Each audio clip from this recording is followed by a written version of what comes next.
This podcast is sponsored by Ye Olde Prop Shop, your one-stop shop for Disney parks-inspired signs, props, and much more. Check out their products with the link in the description. When you wish upon a star. Now we want you to share with us our latest and greatest dream. Disneyland. Just go to Action Park. There's no other park like it. Six Flags Great Adventure. It's not a world away. Paramount's Kings Island. We will officially open Universal Studios Florida. Hello, I'm Michael Eisner.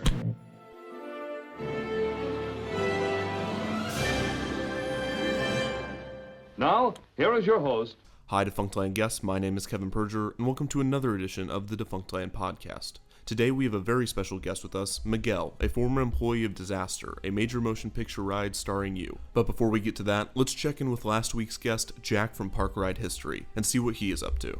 Hey, Kevin, and everybody else, it's Jack from Park Ride History. You might remember last week when me and Kevin discussed some of the upcoming changes that we'll be seeing over in Epcot, namely the implementation of different characters and IPs into that park. I do want to kind of retouch on some of the things from that episode now, just with a little bit more info. For example, at the beginning, we briefly discussed Disney's archival process for the parks, and after a little bit more research, I have found that they do actually have some of the original pieces of film for a few of the movies used in Epcot. An example of that would be something like Symbiosis from the Land Pavilion. But once again, most of the stuff they have, or at least the stuff they're showing us, was all more of a hindsight decision, and they never really had an active archive. It was mostly stuff they ended up finding later or realizing was important years after an attraction's closure. As for the attractions we discussed, not too much has actually happened news-wise with any of them. The soon-to-be-replaced movie in the China Pavilion is still running, Mission Space managed to relaunch without any issues, and Ellen's Energy Adventure was able to wrap up its final days of operation without any major issues. But besides all that, there really isn't anything to report on that we haven't already said on the podcast. But overall, I do think the whole episode was a really fun and important discussion to be had, and I'm glad you guys enjoyed and partook in that same discussion as well. It always makes me happy to see that all of you, no matter what your opinion might be, all actually do care about these parks and want to see them do well in the future, no matter what path they might end up going down. Overall, I think the whole episode and its reception went very well, and I'm really glad to see that. But that's more than enough out of me for right now, so let me just throw it back over to Kevin and let you guys get into this week's discussion. Thanks, Jack. I would also like to mention that I have reached out to an employee of Earthquake the Big One, and there will be an article on Defunctland.com with that interview in the near future. Now let's get to our main guest today, former Disaster employee Miguel. Welcome. It's been a pleasure to be here with you. How are you today? I'm doing good. How are you doing? Fantastic. I am really happy to be here in this podcast, to be here with you in Defunctland. I believe we're talking today about this earthquake and disaster, aren't we? Yes, we are. We are talking about Disaster, the major motion picture ride starring ... you. I think I misplaced the ... It's yes, you did. Yes, you did. Oh, that was my bad. Forgot where the ellipses is. A major motion picture ... starring you. Well, I'm a little bit fanboying out right now just because I've always wanted to speak to someone that has worked on one of the attractions that I talked about. And I have a couple of people comment and a couple of people email me, say that I've used to work on these attractions, but I've never actually got to go back and forth with one. And so this is really awesome for me and I'm sure a lot of my listeners are going to be really interested to hear what you have to say. So tell us a little bit, just to begin, about your time working at Universal Studios Florida and Disaster. As a matter of fact, Disaster was my first attraction when I started to work at Universal Studios. Reason being, when I was working at Disney, I became a fan of Universal. I became an annual pass holder for Universal and decided to go to the old Earthquake ride. I fell in love with it because I actually was one of the stunt guys in one of the scenes there. So I was a volunteer. It was amazing. That being said, when I went to the Universal and I got hired, they asked me what ride do I want to go at, and I told them, you know what, I want to go to Disaster Studios. And they just got me, so you know what, we have an opening there. Congratulations, welcome to Disaster Studios. It was amazing. Right, so you were never a Lonnie. You were a yellow shirt crew member. Exactly, we were production assistants, if you will. I mean, I remember all the attractions we theme, so on our case, we were production assistants. Lonnie were actors. And so you would follow Lonnie through each room, right? You wouldn't stay in one room. Correct. There were some people who stayed in one room. Let's say, for example, the greeter stays outside. The clicker, which is the one who counts the amount of people that were going in there, which was usually 220 guests. The clicker stays in that room, in that first scene. The clicker is the one that knocks on the door for Lonnie to go out. And then the clicker goes out and talk to the guests outside while Lonnie's doing the show, because then we have another guy who will be the one following Lonnie. Okay, and so you say 220 guests. That includes all 3 pre-show theaters and the tram. That's correct. I mean, it's basically the fire cut that they have. It's just 220, and that was the limit. Well, 220 plus Lonnie plus the other team members, so 222. And you said you were there on the last day, correct? You were there on the last day of operation? I was. As a matter of fact, there's a video of me when I'm the last one who's saying, okay, everybody, at the count of 3, I want you to say, and we are. You say, moving on. And you'll see me in the black shirt because I wasn't dressed at the yellow shirt that day. Closing day, I was not even working at Disaster that day. But because they loved me there, they love what I did, and they know how energetic I can be, I told them, you know what? I want to be there, and I want to do that ending. And they allowed me to do it. That's why I was there. That's awesome. What attraction did you work at after that? Or did you work at another attraction at Universal? I did, actually. After Disaster Studios, I moved to Harry Potter and the Forbidden Journey, just prior to Luis Vielma being there. Luis Vielma, I actually mentioned as a fact that it's going to be, he was one of the unfortunate 49 who sadly died in the Paul's nightclub that night. However, I moved to Harry Potter and Forbidden Journey. I was there for over a year. Then after Forbidden Journey, I moved to events. So I was an events guide. It was another yellow shirt, but it was a different job. So before we get into our discussion, our main discussion, I want to ask you a few questions. One is, what is your favorite attraction at Universal Studios Florida right now? Harry Potter and the Forbidden Journey. That, after I moved from Disaster Studios to Journey, I fell in love with it. Funny enough, I actually lost weight in that ride because, I mean, when you go to that platform, you don't stop walking. So it was an amazing experience. Yeah, I mean, you go there walking, like, I want to say maybe 5 miles every day. And, you know, and I loved it. The whole theming, the whole bringing that magic to the guests, saying, you know, I'm a Ravenclaw, which, as a fun fact about that, by the time that I arrived at Forbidden Journey, I was the only Ravenclaw in the group because all the uniforms are based on size. So I believe the skinniest people were like Hufflepuffs, followed by Slytherins, Gryffindor, and then Ravenclaw. So I was a big guy. I wore Ravenclaw. In the Harry Potter world, it's not who you are inside that determines your house. It's your shirt size. Exactly.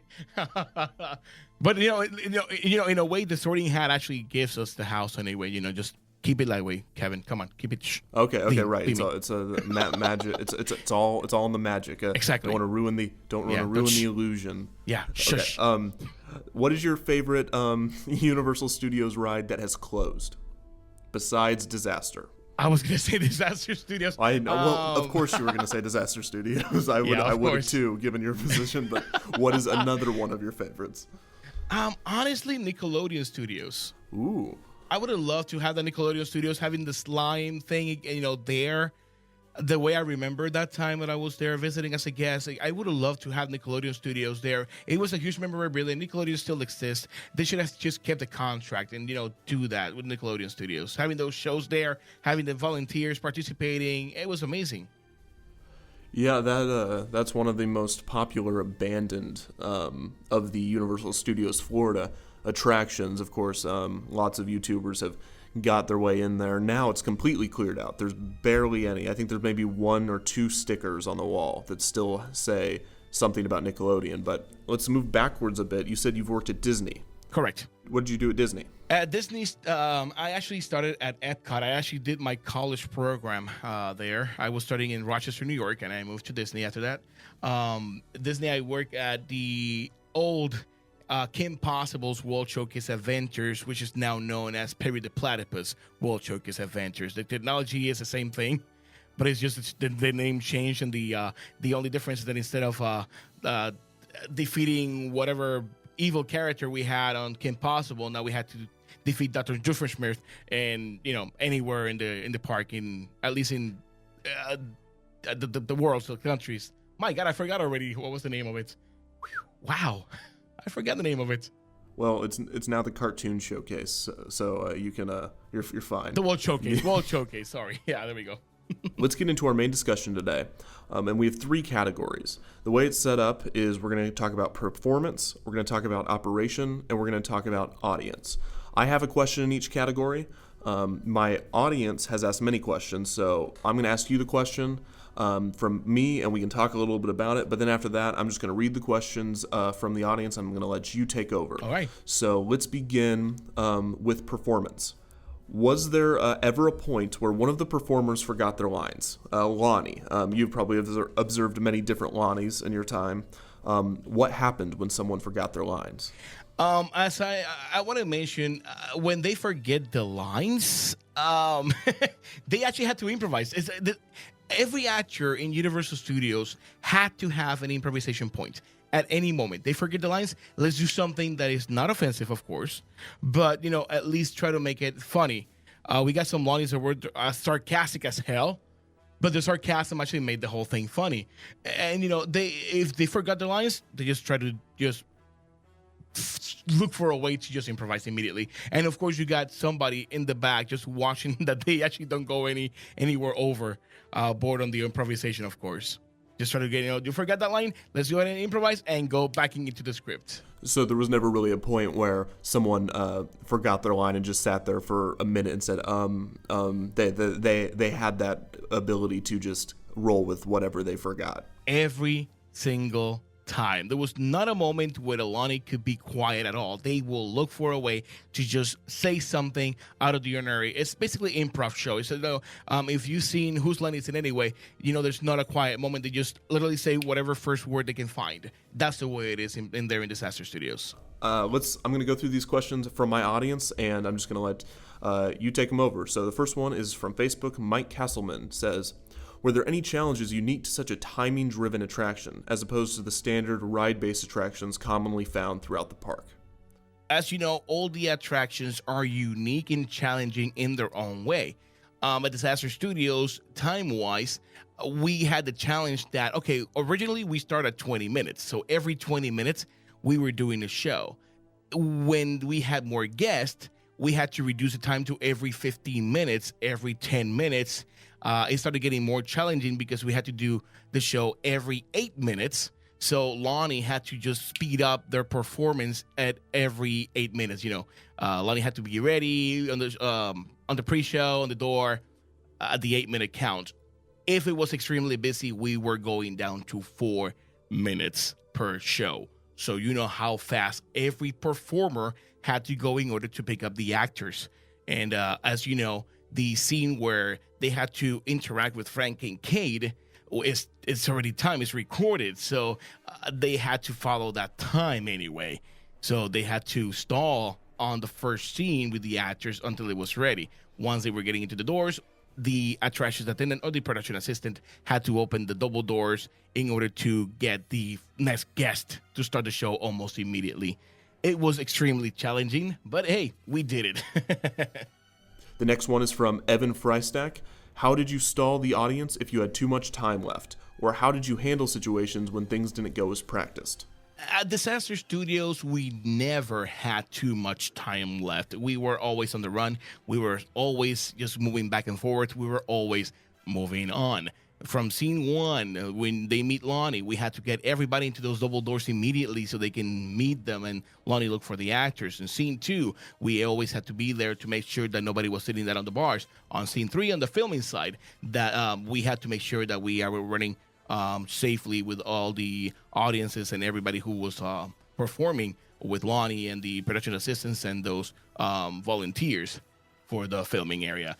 And then if something happened to the train, however, we in the control booth, which you can see inside the Embarcadero on the glass panel, that's when we had a control as well, and we can stall it for an additional 5 minutes if something happened to the train. If they go past those 5 minutes, then a production assistant will go to the microphone and say, hey guys, just to let you know, Mikey, which is a second unit director, couldn't finish the production. We apologize for it. Please come back at a later time. And basically they had to do it all over again. And the last one in our performance category is Joseph Pojunas. butchered that name.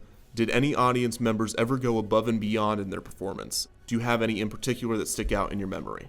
Honestly, every audience member goes above and beyond our expectations, whether they're chosen by Lonnie or forcibly picked by Lonnie. It has happened.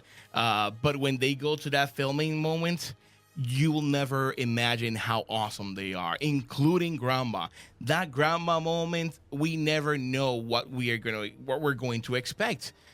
We had Grandma literally standing up on the cart with the hoe going towards Lonnie. We had a Grandma standing up and attacking one of us. I was one of them. They were like having their fun, especially with the freaking white weapon, because that hoe was real. And it's like, oh my God, we had to just hold her or something. It was fun. And nothing was expected of anybody there. On the green pool area, the ball pool, we got people throwing all those plastic balls all over the stage, and we had to pick it up. It was just a mess. But hey, we love our job. We love what we're doing. And again, it's something out of the expectation, but it was amazing. So that's it for our performance category. Let's go on to operations. So things that happened with the attraction itself more so than the people that were making it work. And here's my question in this category. Was there ever a point that one of the objects didn't reset between trains? Was this possible? It happened a lot of times. Like sometimes even the train that's supposed to collapse with us stays stuck there. Like everybody can see it. Like, oh wait, Mikey is saying the train is coming. No, actually the train is there. Or when the roof falls down and the truck is down there. On occasions, it stays stuck there and the roof is already down on the floor. There were a lot of things there that can get stuck. It's like, I just lost the moment of surprise. The truck is there. Boo. That sucks. So sometimes the truck was already there when they started going. Because on occasions usually, as you mentioned on the video, when the tram goes back, the whole thing resets within 15 seconds. However, on occasions, one of those things just stopped working all of a sudden. Thus, the roof or the tram or the train going the other way, something was not going to reset at all, and we had to notify, of course, management. Say, hey. Truck is not moving, or the roof is not going up, so just to let you know, we're going to lose that surprise moment with the truck. So is there any time where the flood comes in at the wrong time? No, but there's sometimes when the flood doesn't come at all. And that's another thing. You say, okay, we don't have the water. You say, hey, where's the water? Where's the water? So, sorry. On to our audience, Mason Roy asks, were there any times when the ride broke down, and if so, did you have to explain to them that this wasn't part of the ride? Honestly, every time that the ride breaks down, we had to do a quote-unquote theming. Whether it's Disney or Universal, we had to do the theming. We had to keep playing our parts, if you will. So at Disaster Studios, as a production assistant, we had to let them know that, hey, Frank and Cade is having a coffee break, or Mikey, the second unit director, hasn't shown up yet, or something like that, production-wise, doing like this filming excuses, if you will. However, on occasions, we when the ride was breaking down, they set up a group of people with a camera, with a boom mic, with a slate, and we were just gathering people out there in San Francisco area just to participate. And they think they're being filmed, which is a fun thing because I was mostly the director the whole time there. Every time that I was there and the ride breaks down, it's like, hey, Miguel, I need you down there. I need you to just go ahead and gather people. And I was the guy who speaks extremely loud. So I was gathering those people. Even managers were like surprised, like, what the hell are you doing? So, well, this is my job. And, they go there, I gather them, say, hey, guys, listen up, listen good. We need actors right now. We need screamers. We need people to say we love Universal and all that stuff, like, screaming and acting and doing whatever. Usually I get the camera, and if I see somebody with a stroller, I just go around and say, Speed Force, take one, and just follow them with like a dolly way. It was amazing. But it's all about theming. We never say the ride broke down. It's just the production is not available at this moment, but I'm more than happy to assist you to go into any other attraction. And that's another thing that we had at Universal. Another good thing is that if the ride was not properly working, we could accommodate them to another attraction. We call them on the radio, or we ourselves can go to that attraction with the guests and accommodate them to the express line. And another question from Evan Frystack. He asks, were cast members allowed to take ride memorabilia home with them after it closed? The answer is no. Those memorabilia are sold to the public and to us too. We might get a 15% discount to buy any article, any memorabilia. But yes, none of the articles or props that were there, we were able to keep at all. Everything was to stay there unless somebody will, just grabbed it and hit it on the pocket or, I don't know, something, or took it by accident and kept it. I don't know. Things happened. But on that store that you mentioned, that's where you have all the memorabilia, the door, the cow from Twister, the things from the Mummy, actually, as a matter of fact. You have the frames from Disaster Studios. The shark, I believe, was still there. All these posters, everything. So, but including the Disaster logo was there. And people actually bought it. We couldn't keep anything, sadly. I really wish I could have, though. Real quick, before we get to our next questions, let's pay some bills. By the way, did you know that podcast hosting is actually quite expensive? Anyways, I'm glad to have Yield Prop Shop as our sponsor. I urge you to go to the link in the description and browse some of their items. My personal favorite of theirs is the personalized Haunted Mansion-inspired address sign, but they have a lot of other attraction-inspired products. So go check out the link, and if you buy a product, give them a review and mention Defunctland sent you. Alright, on to more questions. And our final category is audience. This is the one that I'm really looking forward to. I really want you to answer this question of mine. Was there ever a guest that you saw too often? Was there a biggest fan of Disaster? One that you just noticed that oh, I know that guy. He's been here every day. Yes. We have fans in every attraction. We had that one person who loves a certain attraction. We had that at Beetlejuice Graveyard Review. We had that at Forbidden Journey. We had that at Beetlejuice, The Simpsons, and of course we had one at Disaster Studios who knew every single performer, every single team member there, because he just kept writing it and writing it and writing. Whether the wait time will be 60 minutes, whether the wait time will be 240 minutes, he will still be there. So shout out to him. But it's like, oh my God. I mean, if you work at any job, there's always that person that comes in too often, and it's more interesting when you work at an amusement park because that's not the first thing you think of. Someone coming in over and over and over again to an amusement park, because that's something that most people do once a year or something. But some people have season passes; they probably go all the time. Oh yeah, not only all the time, but sometimes every single day. I mean, we had one person, and this actually not disaster related, but Forbidden Journey related. We had a guy who literally rode that ride, I want to say 110 times in one day. That's incredible. I don't know how you do that. Neither do I. You had to go through that line, and Forbidden Journey's line is huge. And of course, Disaster Studios was timed, so they know that it runs either every 20 minutes, every 50 minutes, every 10 minutes, every 8 minutes, or even worse, every 4 minutes. And that's one of the things that was extremely, quick. So let's go on to the questions from my audience. This one comes from YouTube, my favorite username. Mountain Dew Confirmed says, the obvious, of course. Did anyone fall in or do anything stupid? Well, in my experience, nobody fell down, but they did a lot of stupid things, including teenagers, if you will. They think that because Mikey tells them to scream in the train, scream, they think they can just stand up and do whatever crazy thing they want. We've seen people literally jump from one bench to the other, from one row to another while the ride is in motion. If that thing happened, we had to literally stop the ride and say, well, sorry, the ride is going down, the ride is going back. We had to call everybody, including if they were talking to Frank and Kate or they're already on the filming side. Say, well, guys, sorry, we had to stop it. Some idiot decided to just jump into the rows, and it happened so regularly. It was bad. However, jumping into the from the train to the stage never happened. Thank goodness, because the fire is real, the water is real. You can get burned, you can get soaked, you can get in trouble, you can get electrocuted, and that would have been bad if the control booth wasn't there to just stop or press the red button. Next, from Facebook, Paul Tidd says, what was your worst guest experience while working on the attraction? And what was your best guest experience? Wow, you just hit me there, man.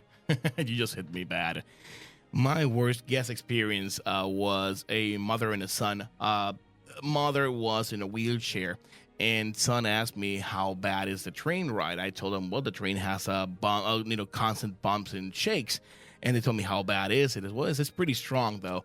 And so it's because mom was afraid. And said, well, if you want to, you can go to the ride and experience it. She can wait for you on the child swap room. And then if you think it's safe, she can ride it. But then she rode it. She said she decided to just go in the train with him. When the train ended, or the ride, I always end up with a smile. So I said, so how was it? The guy literally stood up when they opened the door. He literally stormed out at me, towards me, to almost punch me, saying, how dare you just put his mom in that train ride when that train has a lot of bumps like that, and she had a pacemaker. I wasn't even aware that she had a pacemaker. That was so bad. So she was, her heart was beating pretty fast because of the bumps and shakes, and the guy was literally about to hit me. I was already getting ready for it, and they had the cameras there just watching what's going on. But if it wasn't because one of the team leaders was in that train that managed to hold the guy before he could punch me, I wouldn't be just on the floor just bleeding out or something, because my hands were always in the back just waiting to be punched in the face. I wasn't even going to defend myself on that part, although I told him, you never told me she had a pacemaker, and say, oh, you think this is funny? And that's when he was about to throw me the punch, like, oh my God. But hey, nothing happened, thank goodness. She's okay as far as I know. But it was a very, very bad experience. I had all the managers, I had the CEO watching the video and saying, Miguel, you did the right thing. You didn't even touch anything or anybody. You had your hands in the back. We can see everything in the camera. We can see you pointing at the child swap door because I talk with my hands. And although it was a bad experience, I was safe from any termination or suspension because I had my rights, and I was right in everything that I did. On the best guest experience, I was considered the guest service representative for Disaster Studios. So that was my job, to create as many guest or great guest experiences. And I did that a lot. A lot of people were liking my job, or like, my God, Miguel, you're so energetic. I like it and all that stuff. So honestly, I don't have a best moment because all the moments were fantastic except for that one precise bad moment, sadly. Hey, but what we do, we move on. The last question from the audience is from Elise Trilobite. I said that wrong. Were cast members allowed to go off script at all? And if so, were their standards for ad-libbing kept pretty strict? We kind of already talked about this, but were they how much were they allowed to, I guess? We as team members, we could go off script in a way because we didn't have a script. We just follow a standard operating procedure. We were just going, theming, saying, we're here working for Frank and Kate. However, if you're talking about the performers, about Lonnie, Lonnie's, however, are different. They are actors, and they are able to go off script, but not as much as you think they would.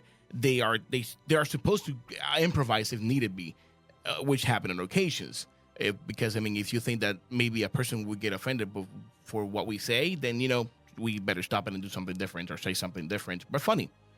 And it happened to every Lonnie. Every Lonnie had their own way to improvise things, but nonetheless, everything is for fun, and people were laughing at whatever improvisation we could do. That being said, we could just go above and beyond, and we always have somebody watching the Lonnies to make sure that we're doing the right thing, because otherwise they will be, okay, you just failed this blocking, why did you do this, why did you say this, and all that stuff. It's a double-edged sword. You were able to go off script, but you have to be careful on what you say in order to not offend anybody. So now that we're out of the three categories, I have a couple of kind of final questions I have. One is, what was your favorite memory from the attraction? My favorite memory of the attraction were the people, the actors, the production assistants, everybody. Funny enough, fun fact about the story, how actually I became a disaster team member. When I was working at Disney, I became an annual pass holder for Universal and decided to go to Earthquake, when it was the renewed side of Earthquake, when they had the submarine and all that stuff. So I volunteered to be the stunt guy. So I was the one who was falling from the stairway all the way to the floor. And it was a fun experience. Funny enough, the guy who was doing the spiel, when I started Disaster Studios, he was my trainer. So it was an amazing experience of having him as the host of the show that I was in to become my trainer afterwards. And then I wanted to give a shout out to Kenny, Sujay, and Susie, which were my trainers at Disaster Studios. The funniest moments of Disaster Studios for me was basically when the scene when they had to talk to Frank Kincaid. Since it's actually on a Musion technology, when Frank Kincaid throws the paper ball to Lonnie, if the paper ball effect was not working or nobody put a paper ball on it, we had to go literally on the backside and throw the paper ourselves. So if, maybe we could aim right, maybe we didn't aim at all. So but we were there like ready, so get ready, aim, throw it. And, sometimes we hit Lonnie's faces, but that's our job, and I love the job. So full disclosure to my audience, I gave Miguel some of these questions ahead of time, so he got an understanding of what we would be talking about. One question that I did not include, and I'm surprising him with right now after the fact, is I want to know your thoughts on Fast and Furious Supercharged, and it's replacing the ride you worked at, Disaster. Okay, surprising enough. Honestly, I've heard so many reviews. There are a lot of mixed reviews throughout the Fast and the Furious Supercharged. However, I know the one in Hollywood is done throughout the backlog tour. However, just like Disaster is there right now as Earthquake, just like Jaws was there, all included in the backlog tour in California because the studio is actually smaller than ours. We had a whole attraction based on that, so I want to assume that the whole thing will include maybe looking for volunteers, maybe the same way as they did at Disaster, or maybe they will include something within the scenes before going to the ride. So I don't think it's gonna be that different from the tram ride because they're not destroying the building; they're just remaking the building inside. Plus, of course, as you know, they did remove Beetlejuice Graveyard Review to create the queue line that goes from there to now the Fast and the Furious. On that queue, that's where the cars will be, as far as I know. Okay. Yeah, I didn't know anything about the attraction. Is it still going to be simulator based? Do you know? Same as in Hollywood, a lot of the tunnel simulator. I believe it will be because they did that with Kong Island at Islands of Adventure. So I want to say that it's gonna be the same screen effect that we see on Anaheim or California. Sorry, but ours is gonna be maybe a little bit bigger. And instead of moving forward like the tram does in the backlog tour, the train will just reset and go back then. I, of course, lean practical effects as always, just because I'm old school. And I don't know your thoughts on the new renaissance of video-based rides. Sadly, I want to say I'm as old school as you are. I loved the thrill of just literally going up and down, going sideways, doing loops, roller coaster thrill, any kind of movements. These screens have been taking over so many attractions. I don't want to belittle any attraction or anything whatsoever, but it's becoming so cliche. Having, like, say, for example, Pandora, going to Disney, going to Avatar, and ride the Banshee, which is basically riding Soaring, if you will. Then you have Jimmy Fallon's attraction, which everybody loved the queue line. They love the queue because you don't have to just go into a line. You just sit down in like a studio-like place, and you see hashtag the panda. You see the dancing people singing and everything. And then when you go to the attraction per se, it's just screen. So it's just another another screen. Goes with Kong Island, the same thing, another screen, and you see just half of what Kong was before, which I would love to see, full-size body Kong, like you mentioned in Confrontation, which is an amazing, animatronic that we had there before it burned out, sadly. And then you have now the new Supercharged Fast and the Furious, which I believe is going to be just another screen ride too. It's getting bad. It's not good. Miguel, thank you so much for doing this podcast today. Thank you for your time and answering all these questions. I got a lot of answers, and just a really great experience talking to someone that had worked on the ride for so long. So I just really want to thank you. No, it was a pleasure to be here as well in Defunctland with you, Kevin. It was an amazing experience. Thank you. I want to thank everybody who asked these questions, like Mike, Evan, Joseph, Mason, Evan, Paul, Elise, and of course your favorite, Mountain Dew Confirm. Thank you for all the questions, and I hope to hear from you soon, and maybe we can talk about any other attraction, let's say, for example, the Kim Possible World Showcase Adventure, or any other attraction that you want to talk about. I've actually never heard of the Kim Possible World Showcase Adventure. You so have not? I know, I'm not a real amusement park fan, am I? I guess not. I guess not. You don't know about this weird, this obscure attraction that Miguel worked at. But absolutely, if I ever get around to doing that, or we could just do a special episode on just that bizarre attraction there, and we could talk about that. That'd be great. So thank you again to Miguel. Thanks everyone for listening. Don't forget to review, rate, and subscribe to the podcast. And thank you for visiting Defunctland.